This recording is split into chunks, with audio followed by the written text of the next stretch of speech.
Welcome into the Paul Kuharsky podcast. I'm Paul Kuharsky of paulkuharsky.com. I say my name 3 times at the beginning. It brings me good luck or some such. I don't believe in such things. I'm coming in hot.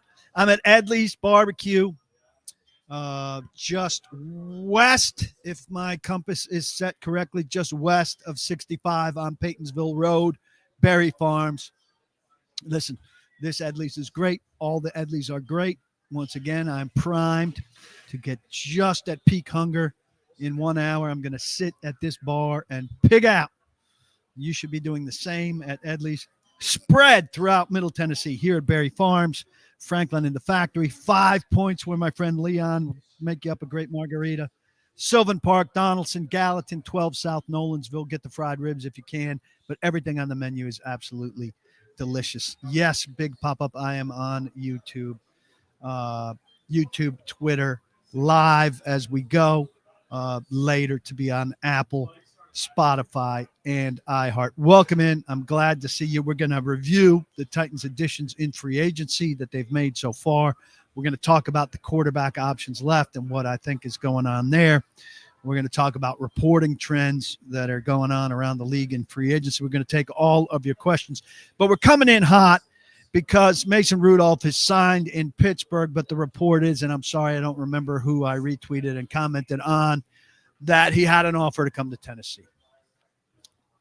Now, I said the other day on Robbie and Rexford, if they re-signed him here, I was going to be really, really out on this regime for its thinking at quarterback. And so I'm glad he went elsewhere. But I do not understand the thinking at all. No matter what they're going to do at quarterback, if they're drafting Cam Ward, it would make no sense to have Levis and Mason Rudolph. They're not going to be a 3-quarterback team, I can't imagine. So I don't know what the room for Mason Rudolph here was going to be. If they're going the stopgap route, and Mason Rudolph and Will Levis were going to be their stop back, they're just going back to what they're doing last year. Listen to me clearly about what them wanting Mason Rudolph says about them. Last year, they turned to Mason Rudolph 8 times, 5 times to start. The reason you turned to Mason Rudolph is he's the experienced veteran you brought in. And you brought in an experienced veteran because you thought there were going to be times that Will Levis struggled or was hurt, and they had both, where you needed somebody to come in and calm things down, right? Worst case scenario, Levis was going to get hurt or be turnover prone, mistake prone, struggled to the degree that you needed a calming hand to come into the game and settle things down. And here's what Mason Rudolph did as Will Levis was turning the ball over. Will Levis, in 12 starts, threw 12 picks and fumbled the ball 10 times. You say, we can't handle this with Will Levis. We've got to get Will Levis out of the game, and we've got to get control. Mason Rudolph, come on in. And Mason Rudolph, in 5 starts and 8 games, throws 9 interceptions and fumbles the ball 5 times. I broke it down by pass attempts. Mason Rudolph, 0.04 picks per attempt. Will Levis, 0.04 picks per attempt. He came in and did the exact same thing they needed him to settle down. Absolutely awful. Why do you want that back? Ridiculous. Fumbled at a slightly lower rate. Levis, 0.03 fumbles per attempt. Mason, 0.02 fumbles per attempt. The fact that you would even think about having that back in the same role is just reprehensible to me, outrageous to me. I don't care that the rest of the pool is shit, and the rest of the pool is shit. But you've got to try new shit as opposed to going back to the guy who failed you absolutely miserably. Mason Rudolph had 3 very good games, 3 or 4 very good games at the end of 2023 for the Steelers. And look, he is a significant upgrade over the inexperienced backups that the Titans have had. Malik Willis, and before that, Logan Woodside. It just, guys who hadn't done anything. Willis, who was, look, God bless him. Matt LaFleur got something out of him in Green Bay immediately. But looked terrible when the Titans put him on the field. Logan Woodside, there's no reason to hope that he could do anything. But Mason Rudolph disqualified himself from a return to the Titans based on the fact that he was just as bad as Will Levis, and Will Levis at least had the excuse of being inexperienced. Mason Rudolph had to know how to do better with bad protection, bad weapons, all of that stuff. Had to know how to do better, had to know how to play it safe, and couldn't. And that the Titans somehow saw fit to want him back is baffling to me. Absolutely baffling to me. And he didn't come, so that's good. But that they wanted him, I can't wrap my head around it. I'm anxious to talk to people to figure out why.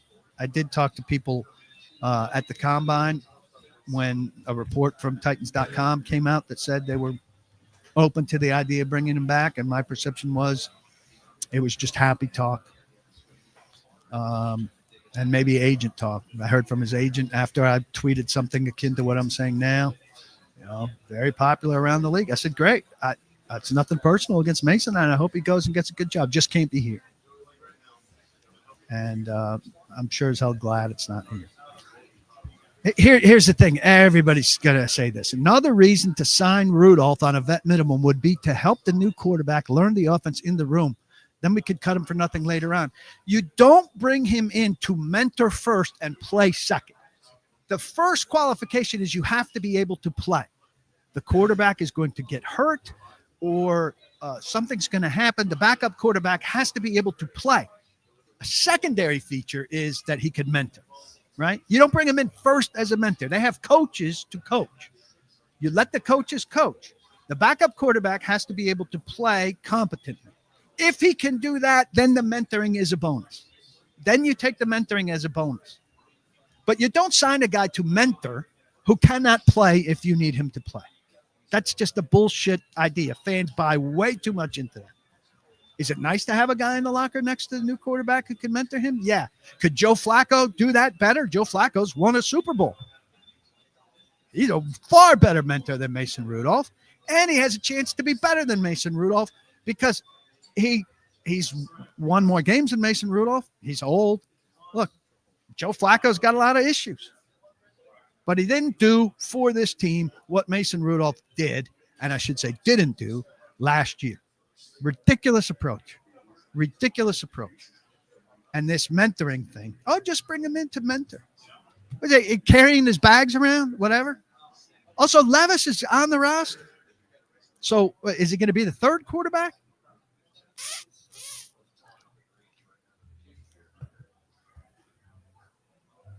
So quarterback, Robert says, I'm just confused by these overall plans at the moment.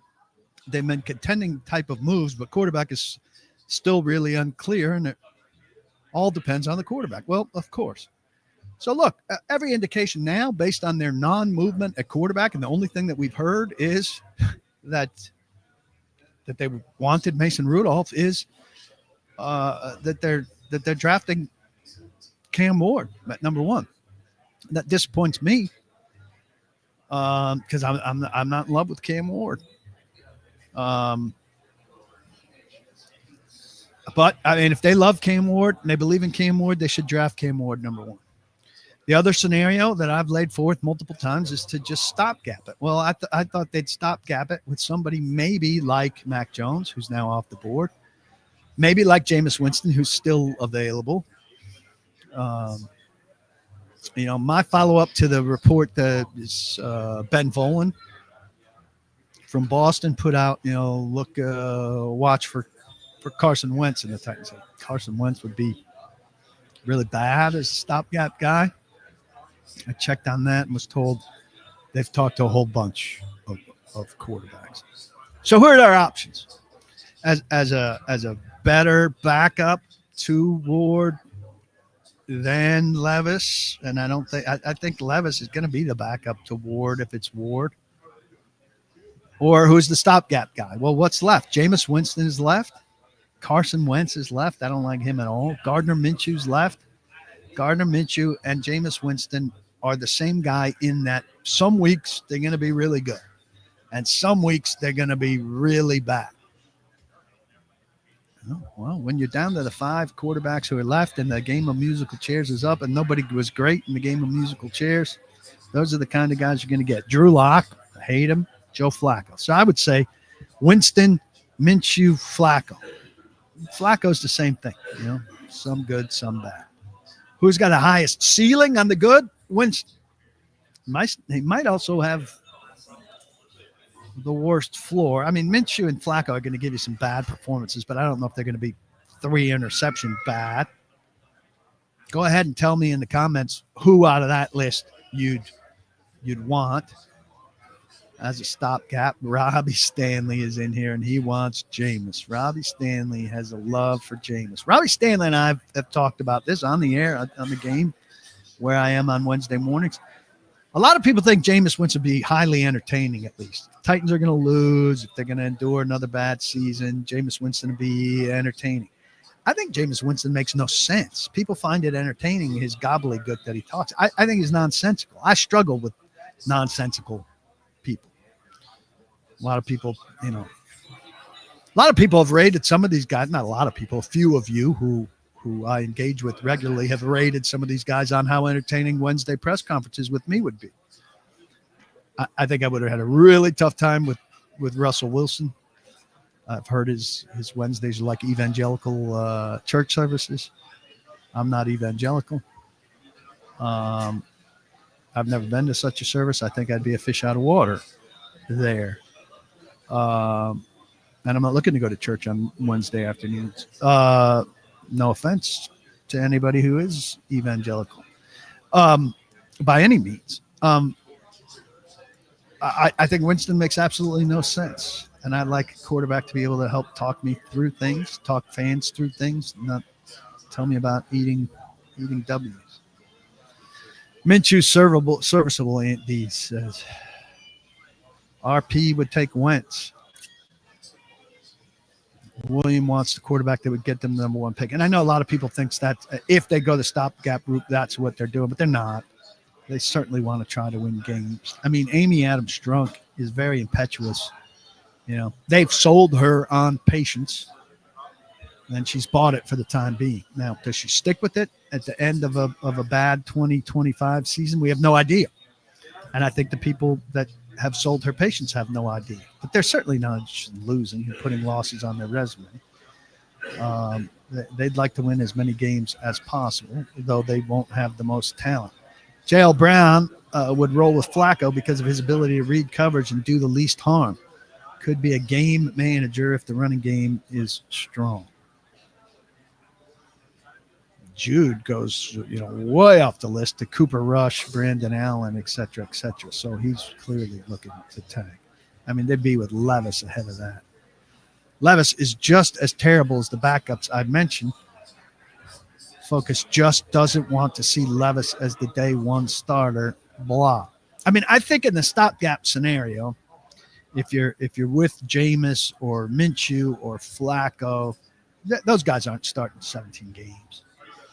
And so Levis is starting a share. I mean, I think you're going to wind up with a split of starts with these guys.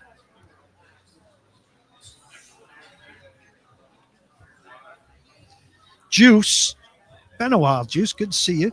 Maybe Levis is your stopgap, and they're looking to trade back and get a first-round pick next year and draft your franchise quarterback then. I think that's entirely possible.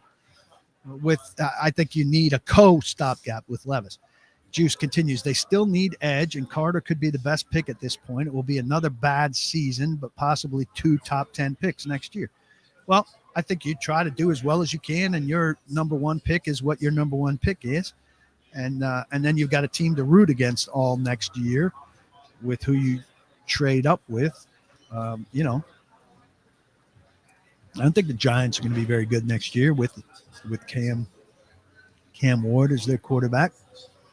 But who knows? But also, the value of those 2 number 1s could conceivably help you get up to number 1. And a lot of these teams that are quarterback needy now have or will address quarterback, right? So the Raiders, they're going to give Geno Smith a 2-year ride, probably. right? Um, uh, and some of these other teams, you don't know who winds up quarterback needy next year, and could be a situation where teams in the top three are not quarterback needy, and you could get up there if you yourself are not in the top three. If that's the case. Now, if Arch Manning is coming out and Arch Manning is everything everybody thinks, it's going to be impossible to get up there unless you're there yourself. But these are chances you're willing to take. And the Titans, just get unlucky at the year that they get good. The years they get the best pick, they're unlucky. The years they need quarterbacks and they're in the draft, they're kind of unlucky. So here Spencer brings up a good point here. I still think people are underestimating the scenario that we trade number one to the Giants and sign Cousins when he gets cut. Not ideal, but true to their rebuild rhetoric. You say not ideal. It may not be ideal, but it is better than any of these other scenarios that we're talking about. You got a better offensive line to protect the guy. He's not going to be particularly mobile, 2 years removed from the Achilles repair.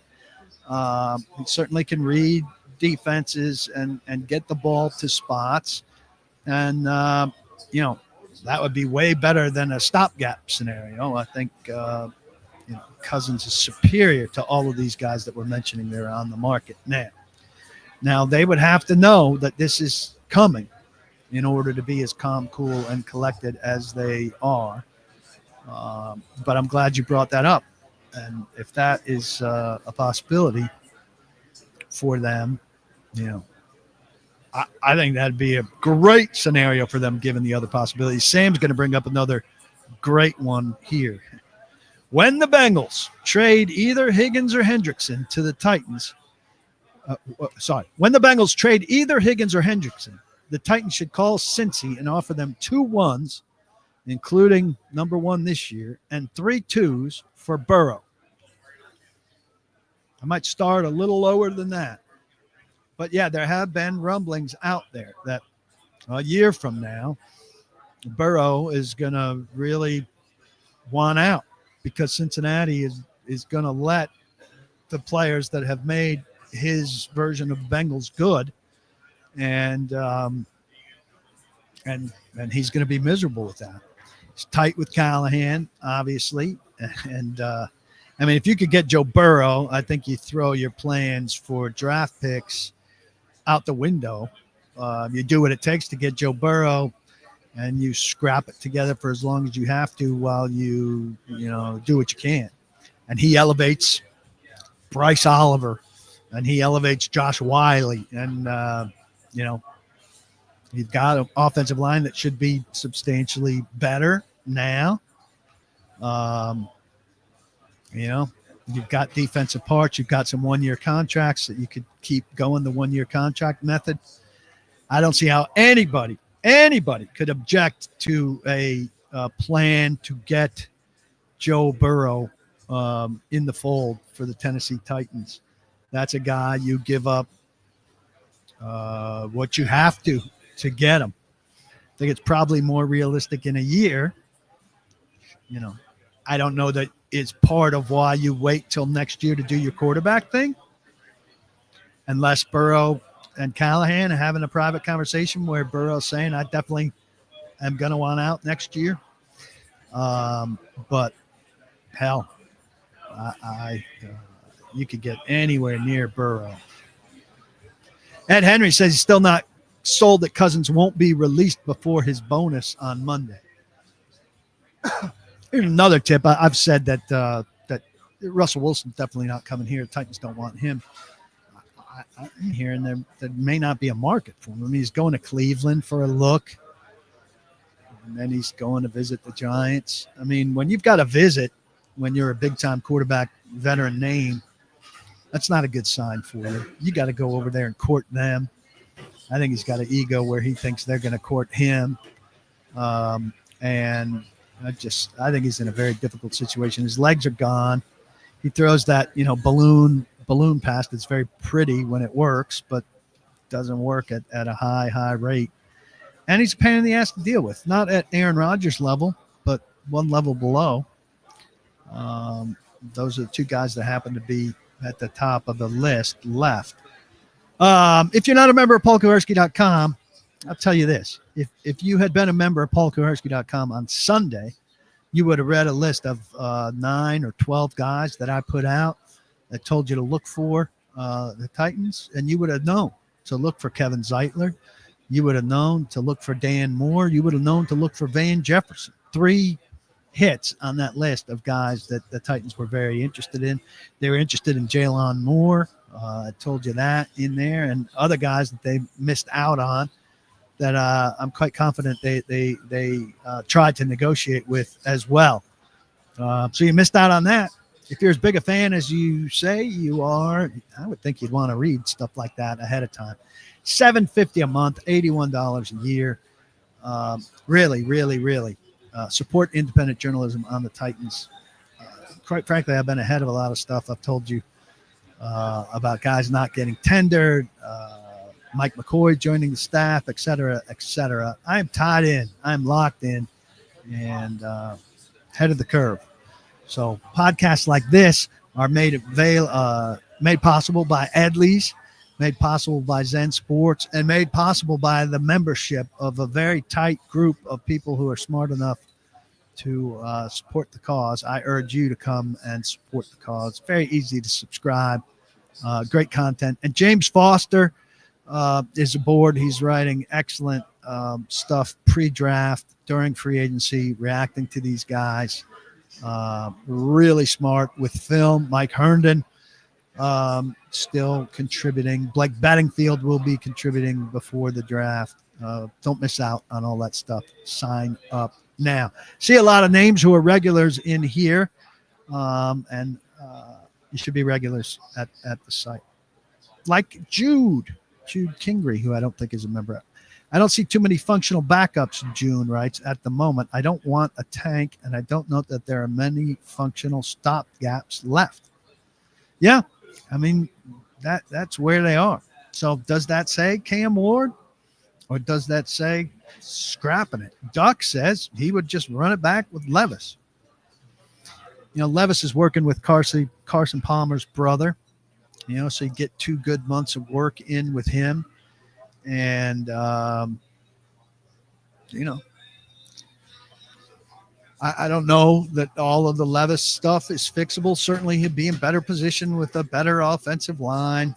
The weapons aren't better. They're going to miss NWI. They haven't upgraded on him by any means with Van Jefferson. But they're going to draft the receiver high, I would imagine. I don't see how they can't. Edge and receiver, the first 2 picks to me. You know, you can't say which is where or whatever, and you don't know who's going to be available. They're the first 2 priorities in the draft in a big way. And, you know, defense hopefully better. If they're planning to draft Cam Ward, why would he sign another veteran quarterback? Well, because maybe they're not planning to draft Cam Ward. What is the freaking plan at wide receiver, asks MGG. Right now we have Ridley, and it might as well be 3 people in this chat. Yeah, they have built an O-line that won't get Cam or whoever killed, but so what if no one is open? Well, I mean, the draft is still coming, right? If they get a big-time wide receiver, you've got Ridley, a big-time wide receiver.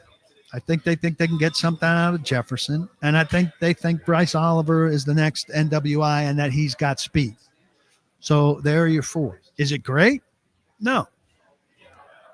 Can they make it function? I mean, they've made it function with the worse guys than that. They're going to run a lot of play action. They're going to rely on the run game and rely on the defense. Dixie says they bring in another quarterback because Cam Ward and Will Levis is a toxic quarterback environment. Maybe they're having trouble attracting any of these guys. Maybe they talk to somebody like Mac Jones or Zach Wilson. No big prizes by any means. And they're uninterested because they say, well, Will Levis is there and you're going to draft Cam Ward. And what does that leave for me? Stefan Meadows says, to me, honestly, it seems like the Titans and Giants are in a game of chicken and seeing who blinks first. Well, it's a long time before the draft. Most of those draft trades happen a lot closer to the draft than this. I mean, the Titans-Rams deal was in motion at this stage, but it didn't happen until 2 weeks before the draft, and that was early. That was very early.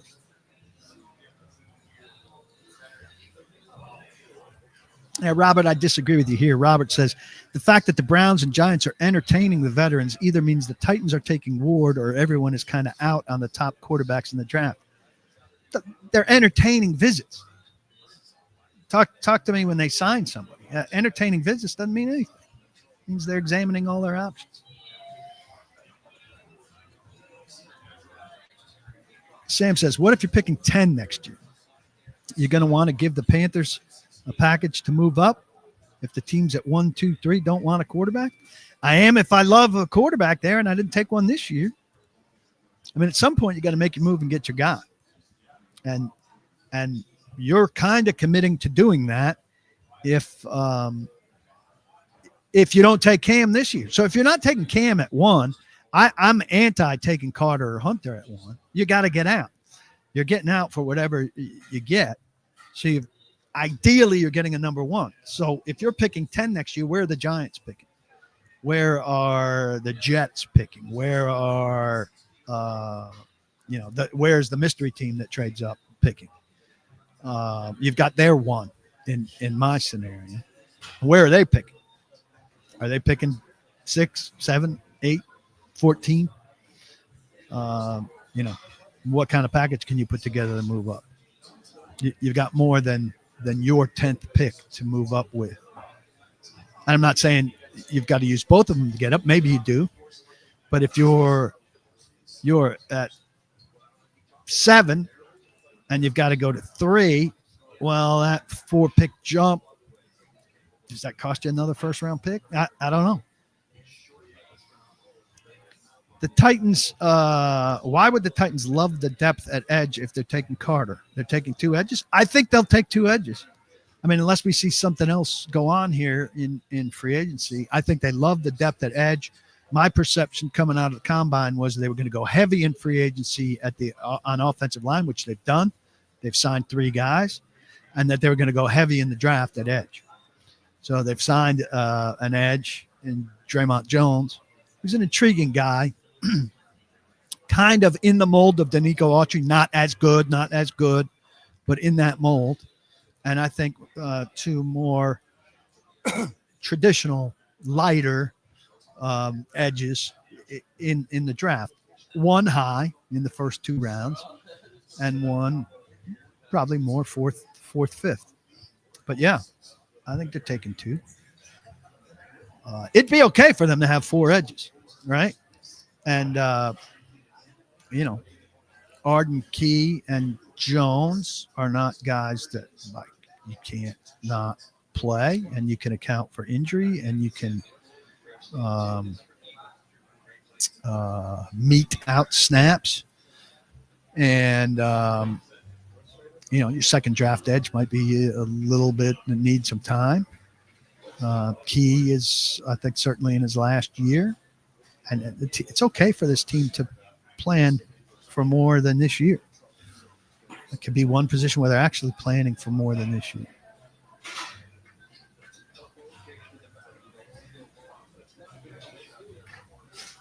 Continuing with your questions here. Everybody retweet. Let's remind people that we're here. I'm going to head out and do that. And I appreciate your presence. It's important to me that you are here. I want to tell you about the great folks at Zen Sports. Go to Zen Sports. It's a Tennessee-only betting app. Sitting next to a fella here last time I was here. He told me how frequently he bets at Zen Sports. It's particularly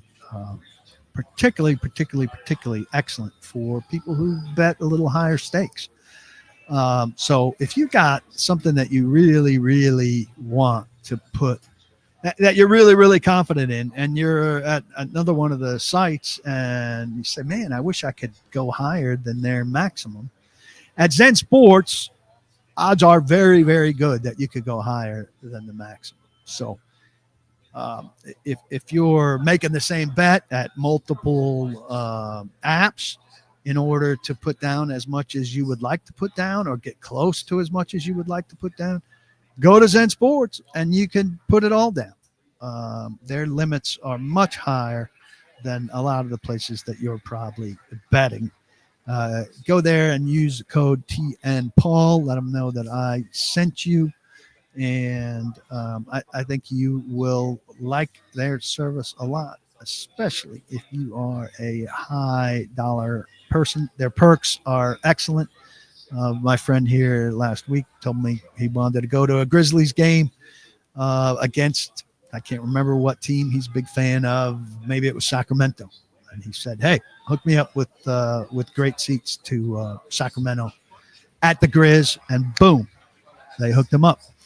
They take really, really good care of their customers, and you could be one of those. Just head over to Zen Sports, download the app, use TN Paul when you sign up, and enjoy spectacular customer service and high limits. Gambling problem? Call 1-800-889-9789.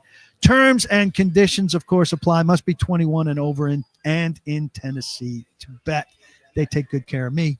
Let them take good care of you.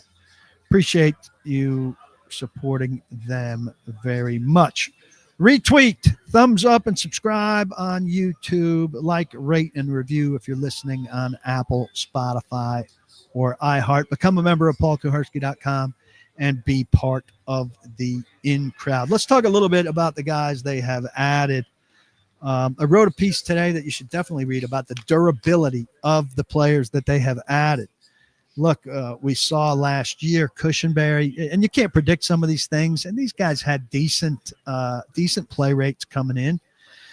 But Cushenberry went down, Diggs went down. We know they didn't get much out of Snead. They didn't get enough out of a Woozy. There were one or two others that also went down. Xavier Woods plays. Cody Barton plays. Draymond Jones plays. Dan Moore plays. Kevin Zeitler plays. Van Jefferson plays.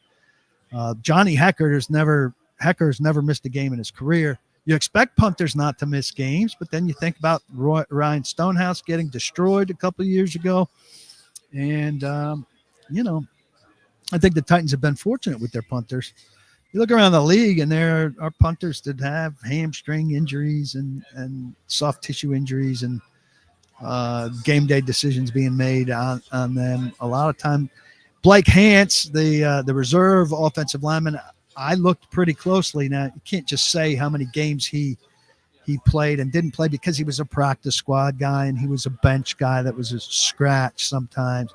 But I couldn't find his name on an injury report anywhere during his career. So durability, a definite big theme for the Titans this year. You should go read the specifics of that at paulkuharsky.com. I think, like most of these guys, Cody Barton, a more well-rounded inside linebacker, Mike linebacker than Kenneth Murray. My complaint was, he's a better coverage linebacker than Murray. And I heard Nick Suss on a football show earlier today making a good point that, everybody complains about the coverage liability of inside linebackers. And but that's what inside linebackers are, unless you have one of the top 5 guys, My thing is, though, when it looked like they were going to have Barton and Murray, say, if you're going to have 2 of them on the field at the same time, and one's particularly good at run defense, why not have the other one be particularly good at pass defense? Well, they got rid of Murray, so that solved that. Barton is better coming forward than going backwards, but he's not bad in coverage. Not bad. See him tipping balls and making some interceptions and stuff. The more I look at him, the more I like him. And he's a self-made guy. You got to like his story. Built himself up from a special teamer into a full-time guy, and now with a nice contract. My thing is, this other spot, and maybe they're going to count on one of these young guys to emerge. Maybe they're going to bring in another. That other guy needs to be able to cover. James Williams converted safety. I think they expect him. Cedric Jones is supposed to be a pretty good cover guy. Otis Reese, I think, is, I don't know if he's got the head for it. It'd be nice for one of those guys to emerge. Nick Suss was saying, if you're a good defense, your weak spot should be that second inside linebacker or inside linebacker in general. I agree with that. And the Titans, this is one of their DNA things. They've not believed in spending money on inside linebackers for multiple regime, and they don't believe in it now. And I'm fine with that. If that's the spot the other team attacks, Nick was talking about, you kind of want that, right? Got good people in front of them, good people behind them, and you take that for what it's worth. So I wouldn't expect huge value to be spent there, and it'd be great if one of these young guys emerged and did something. I am glad that, look, they could really use Nick Westbrook-Akine, right? But they finally graduating from a guy who did some good things. He's always in the right place and all that. Definitely has value, but also couldn't separate, right? They're graduating from Jack Gibbons, whose limitations just always, he'd play some good games, but then the limitations would inevitably show up. Even Stonehouse, I think they kind of failed Stonehouse some at not coaching him hard enough to directionally punt and to do the things. And I don't know that they knew what to do with him exactly because they were coaching so poorly on special teams. But they got a directional guy now who can get hang time and fair catches. And so there seemed to be some direction there. And so good. Draymond Jones, like the Danico Autry kind of role. Wish it was still Danico Autry, but good. Moore, I understand there's a lot of debate about his numbers. But I saw somewhere, and I wish I bookmarked it, and I didn't. Wish I would learn to bookmark better. That Russell Wilson and Justin Fields were, I don't remember which was which. One was the hardest quarterback to pass protect for, and the other was the fourth hardest quarterback to pass protect for. Now, yielded sacks are yielded sacks, but they deserve some context a lot of times. That, to me, is some significant context, right? So some of them were on, the way I've heard it, some were on him, of course. Some were on interior failures, and some were on the quarterbacks. They've singled him out. I've heard that Washington liked him, that New England liked him, that Kansas City liked him. Those are three good franchises, also in need of tackle. Washington traded for Tunsil. New England went with Morgan Moses, who's a good player. Titans should have signed him 3 years ago, but he's a right tackle. So they're going to find a left tackle in the draft. Kansas City got Jalen Moore, who's backed up Trent Williams in San Francisco, who the Titans were also interested in. Now, I don't know if they liked him better or worse than Moore. I would suspect less than Dan Moore. So, I'm in a prove it mode. It needs to be proven to me, but it's hard not to feel a lot better about their offensive line. Zeitler, I love. I understand he's old, hasn't missed games, just something fluky happened to a 35-year-old guy, knock on wood, all of that. I think he's going to bring him great leadership, great grit. He's old, sturdy. I think he and Moore are kind of throwback guys, give the team an attitude it's lacked for years now. So I like that move. Van Jefferson, people aren't sold on James Foster. If you read my piece or his piece from Wednesday, he's got some really ugly stats on Van Jefferson, who really hasn't done much since his second year in the league with the Rams. Went to Ravenwood High School, where my son goes now, when his dad, Sean, was coaching the Titans. I've heard internally they think he's got a route tree and some speed, that'll be good in the play action game, and that they expect him to find a role. So those are some thoughts on the new guys. Hecker advance. Hance should enhance the depth.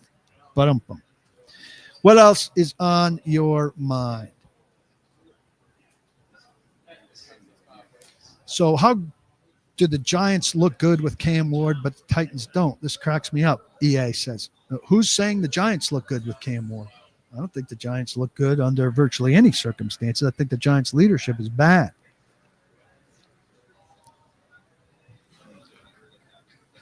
To piggyback on Juice's point, James Barker says, why not stick with Levis this year and draft a mid-round quarterback like Levis should have been, but not go Ward at number 1?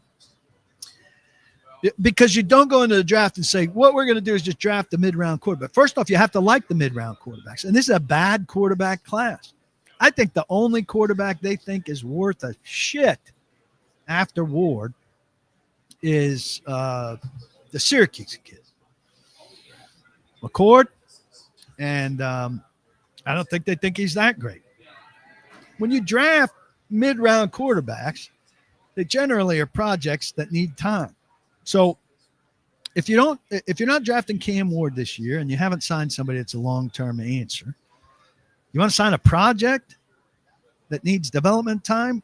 Well, what you're probably going to do is draft a high quarterback next year. So what are you going to do with a project quarterback? If you're rolling it back with Levis, you want Levis backed up by somebody that could come in and do something. A project quarterback who's a 4th rounder isn't going to be that guy. So it doesn't make any sense to me. They need more picks, and they can't waste a pick on a guy who's going to sit the bench and learn. I don't agree with that at all.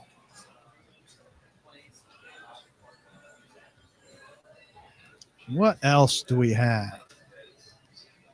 Gary says, got to fix the O-line before we address the quarterback issue. I don't have a problem with retaining Levis to back up Cam. It looks like we've done pretty well in free agency so far, shoring up the offensive line.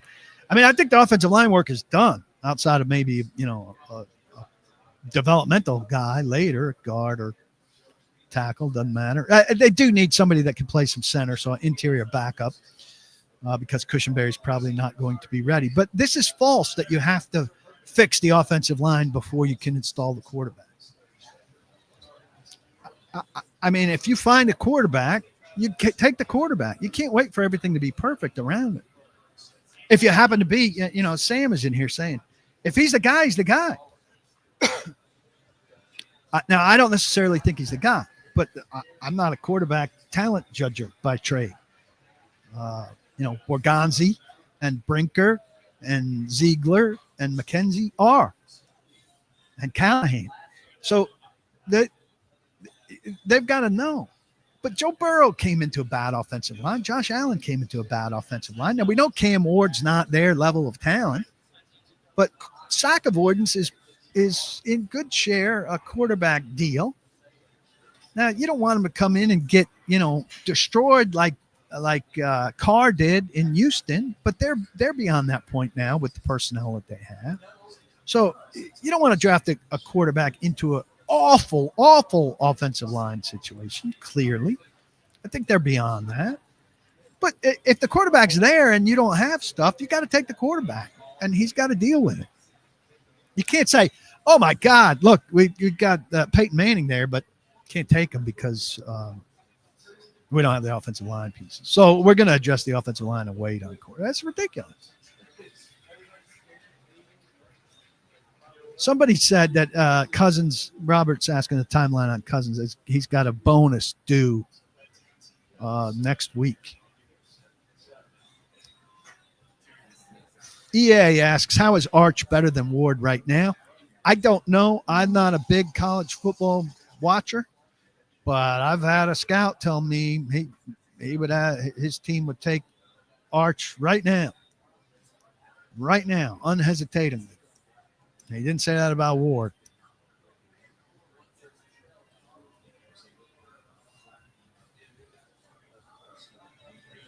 Larry here is saying, build an O-line, add inside linebacker, corners big time. Corner is the one position they don't need. There's no urgency to get a corner. They got Snead and a Woozy. They got Brownlee and McCreary. They got Baker, who showed very well next year. And if you're going to worry about Snead injury or Woozy injury, they've got depth there. They're too deep at in the slot with McCreary and Brownlee. They're 4 deep outside with Snead, Woozy, Brownlee, and Baker. I think if you're looking at the roster, one position that they don't have to address is corner. They might draft one. And and running back, I think they're probably going to find a big guy who could run between the tackles. But I think he comes late in the draft. There's an undrafted rookie free agent.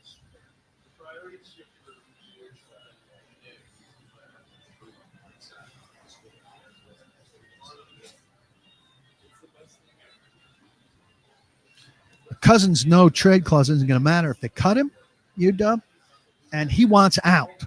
So if they were looking to trade him, they'd have to eat some of the money. But he's not going to object to a trade. He doesn't want to sit behind Penix. He's made that clear.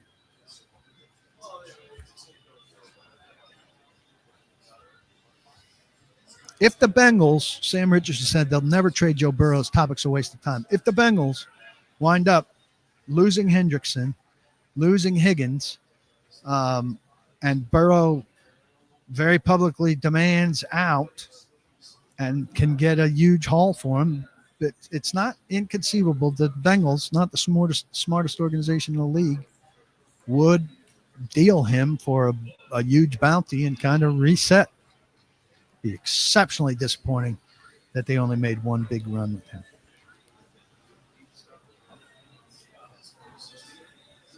I'm going to scroll to the newest stuff. I've fallen way behind.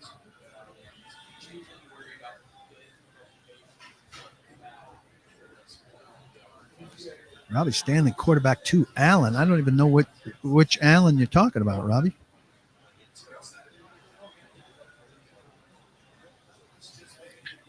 Knack, the first, says he feels weird about this, but if they added a draft pick at edge and another at offensive line, I'd feel great about the trenches. I mean, their starting offensive line is full, so you're looking for an offensive line depth piece? Brandon Allen signed, Chris Ladd says. I don't know why people are obsessed with Restrepo.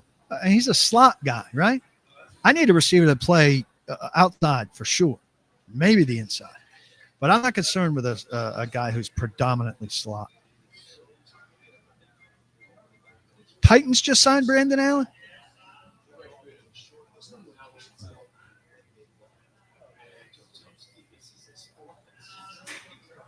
Brutal. Brutal. Where are we? We're at 48. Who tweeted the Brandon Allen?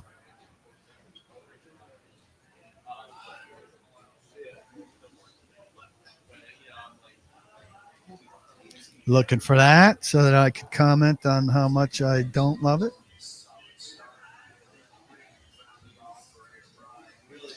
I will live quote tweet. No sort of solution at all.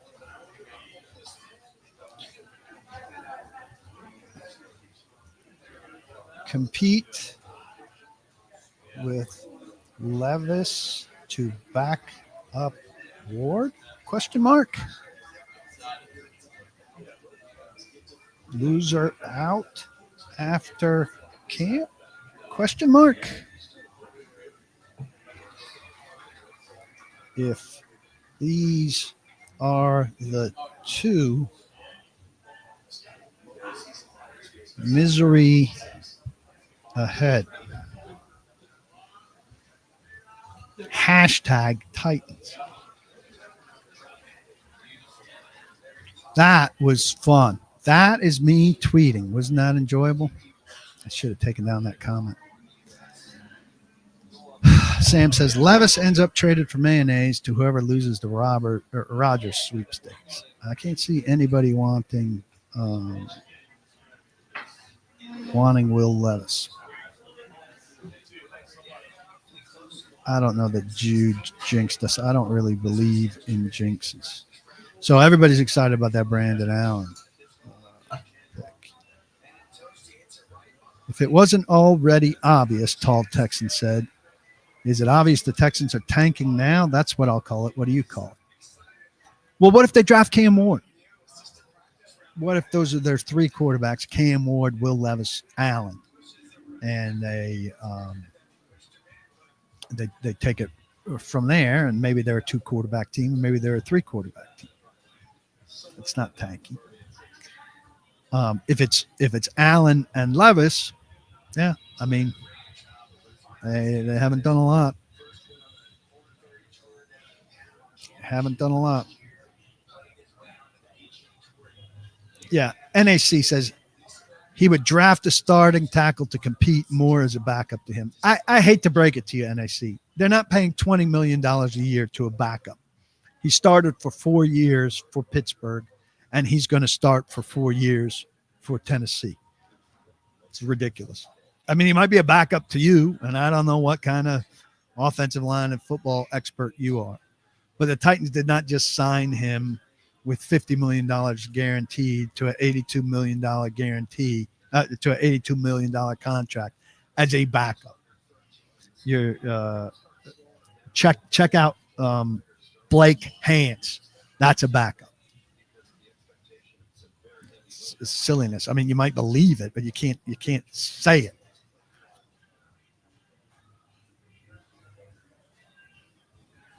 Yeah, I mean, Manny asks, do I believe it's a 2-year rebuild? I said this earlier, that last year we said there are too many holes on this roster for the team to fill in one offseason. And now, a year later, we're here saying there are too many holes for this team to fill in one offseason.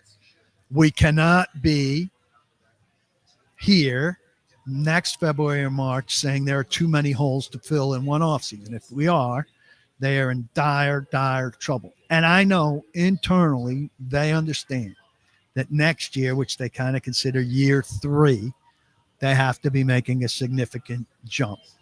And if they don't, that things are in big trouble, presuming everybody survives whatever happens this year, for what that's worth.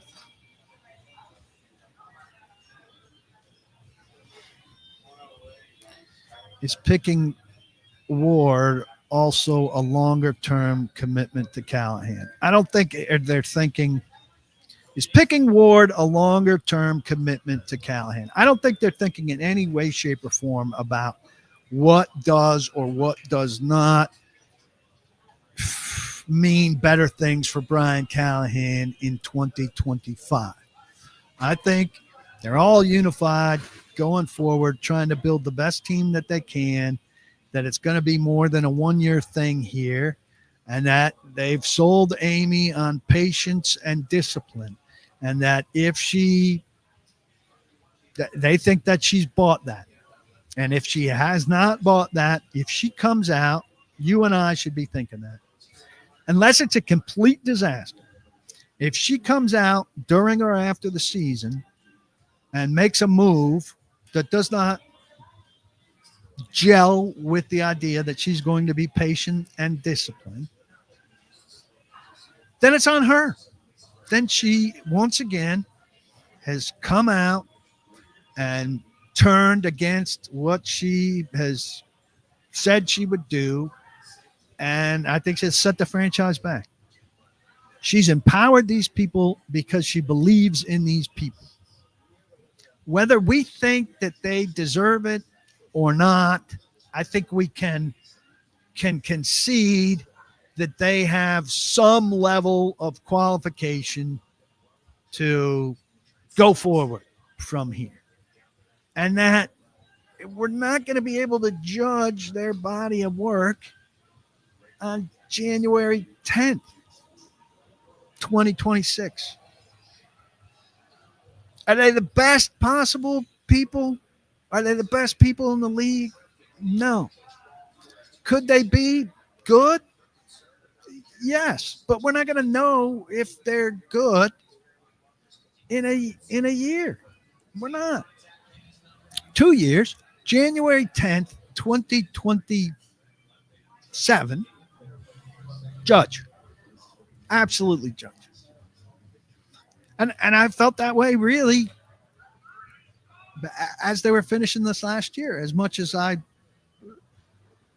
didn't believe in some of the people.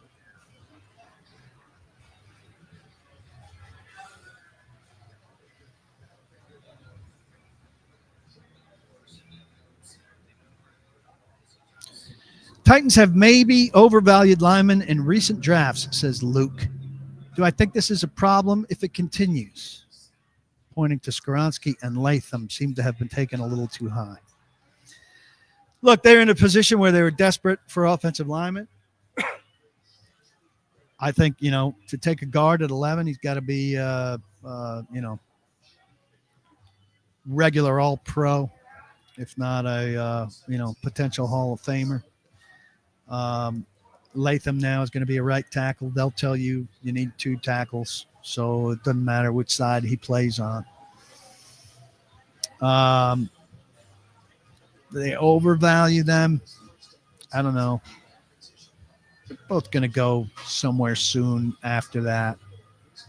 They put themselves in a position to need those guys desperately because they failed so often. And people get sick of the blame game for John Robinson because he's been gone for a long time now. But, the right tackle this year should be Isaiah Wilson on his 5th-year option. And if it's not Isaiah Wilson on his 5th-year option, they should be re-signing Dylan Radins, their right tackle who they drafted in the 2nd round. And if it's not Dylan Radins, who they chased Isaiah Wilson with, it should be Nicholas Petit-Frere, who they chased Dylan Radins with. So you miss 1st round, you miss 2nd round, you miss 3rd round. You have to find people. And they had to go to the 1st round to find people because they felt like they needed assurances that they were getting really good people. Are they both going to be really good? Stories still to be written. I think Kuharsky's going to be a plus player. I think Latham's going to be a plus player. Are they going to be, as plus as you'd want from those 2 spots? Probably not. Probably not. Chris C. Rich says, were we ever going to get a 2026 first for the number 1 pick? It's March 13th, and you're talking like it's over already. It's really weird. Like, the odds of the trade being on the first day of the draft are 90%, 93%. But you're talking like it's over. That's very weird to me.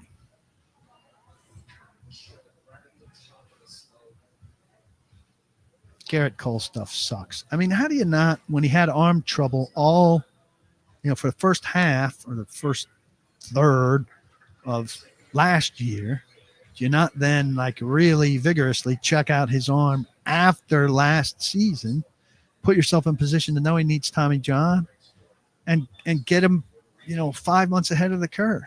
So you shut down and you wait until spring training and let him throw and go, oh yeah, the arm's a problem. He needs Tommy John. We just wasted 5 months or however long.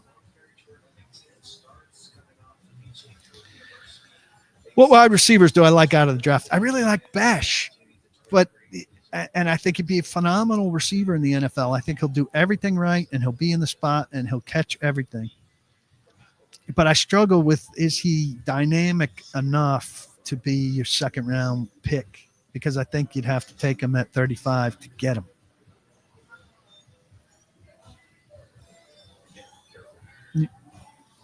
Sam's glad he waited on his baseball draft. You should never have your baseball draft before 3 or 4 days before opening day.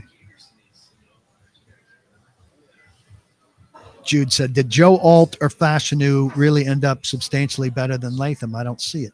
I mean, I think Alt was better as a rookie, but you can't make that judgment 1 year in.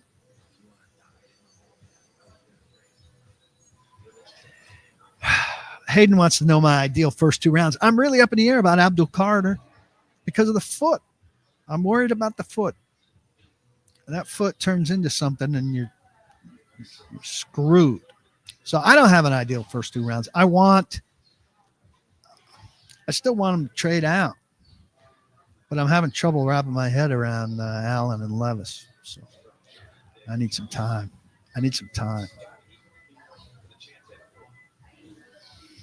Sam says Bash is a third rounder for him. Would love to target him in the third after trading down to pick up picks from 35. And that would be fine, though I suspect he's going in the second. If you could get him in the third, that's great. But still, like, I'd like him as my third wide receiver. So are you able to get – are you taking two wide receivers there? Are you taking somebody more dynamic ahead of him? I don't know.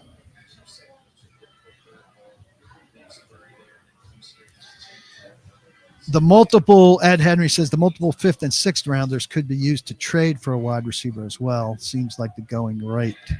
Yeah, but which wide receiver is the question? I'm a little curious about Tyler Lockett if his market came down, but I think they're wisely avoiding age. They need young. Sam asks about wide receiver or edges that I'm still interested in. Azeez Ojulari, I'm curious about. Amenahu from Kansas City is not a guy they're going to touch. I can tell you that. And I think their attitude towards these older wide receivers is, if the market comes way down later, maybe they'll look at some. I suspect that would probably be after the draft.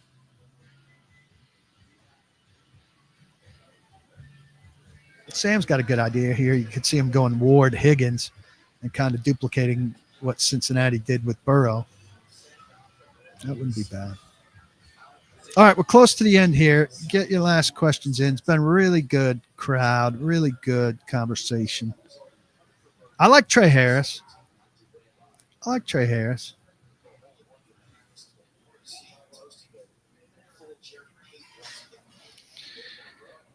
I'm intrigued by Elijah Moore, more than Rondale Moore.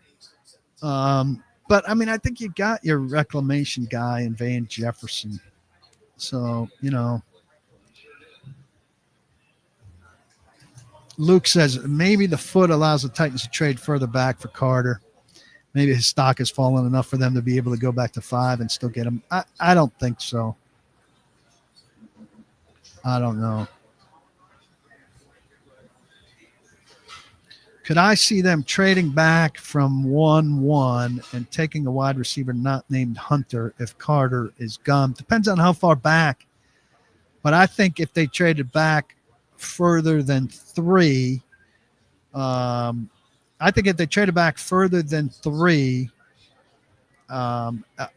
away from Hunter and Carter, that Michael Williams would be probably the tempting person there. He's coming off an injury too, but it's a more basic ankle injury. Played at 60%, he told us at the combine. If there's 40% more of that, that's awfully intriguing. But it runs against this healthy string that they're on, though he played through it.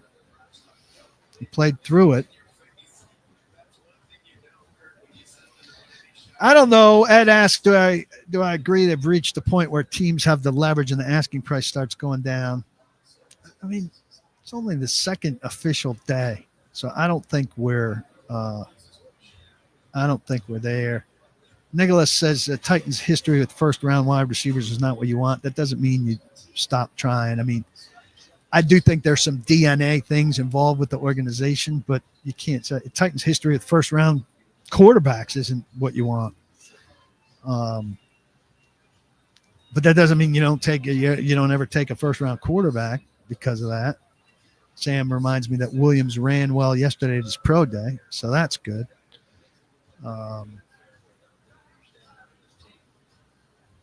No, Sam. Do I think if they traded with the Giants to be able to get Neighbors in the deal? No.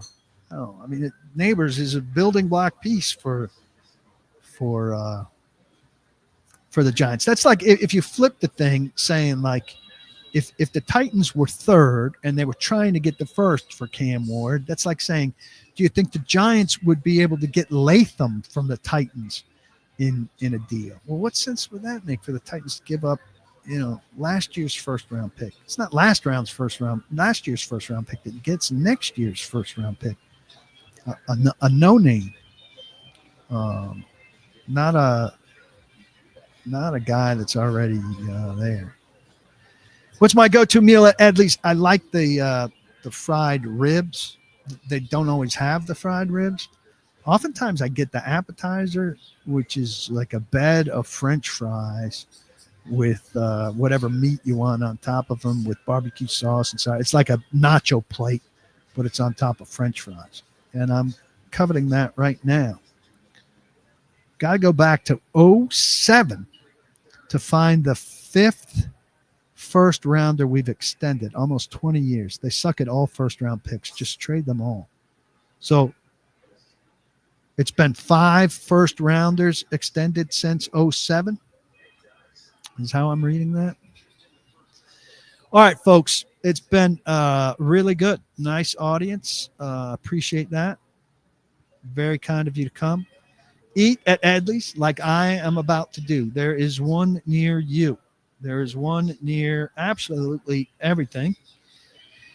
Here at Franklin at Berry Farms, Franklin at the Factory, 5 Points, Sylvan Park, Donaldson, Gallatin, 12 South, Nolensville. Your mouth should be watering. Smell that. Oh, so good. Make a point of going soon on my behalf. Please bet at Zen Sports, particularly if you don't like the limits where you're betting right now. Zen Sports going to hook you up, let you move a line, if you will. Subscribe to paulkuharsky.com. Look, there's so much good stuff going on there. The newsy stuff is not behind the wall. The good analysis is, and you've got to get that. And more will be. Come join us. It's a great club to be part of. You need to be part of it. Only $7.50 a month. Look, you're spending that on a beer or a cup of coffee. It's certainly something you could afford to follow your beloved Titans as well as they can be followed. And if you're listening on Apple, Spotify, or iHeart, watching on Twitter, watching on YouTube, do whatever you can on those platforms to like, rate, review, give a thumbs up, subscribe. All of that matters a great deal. I really, really appreciate you. Don't block the box, and be sure, please, to lock your locks.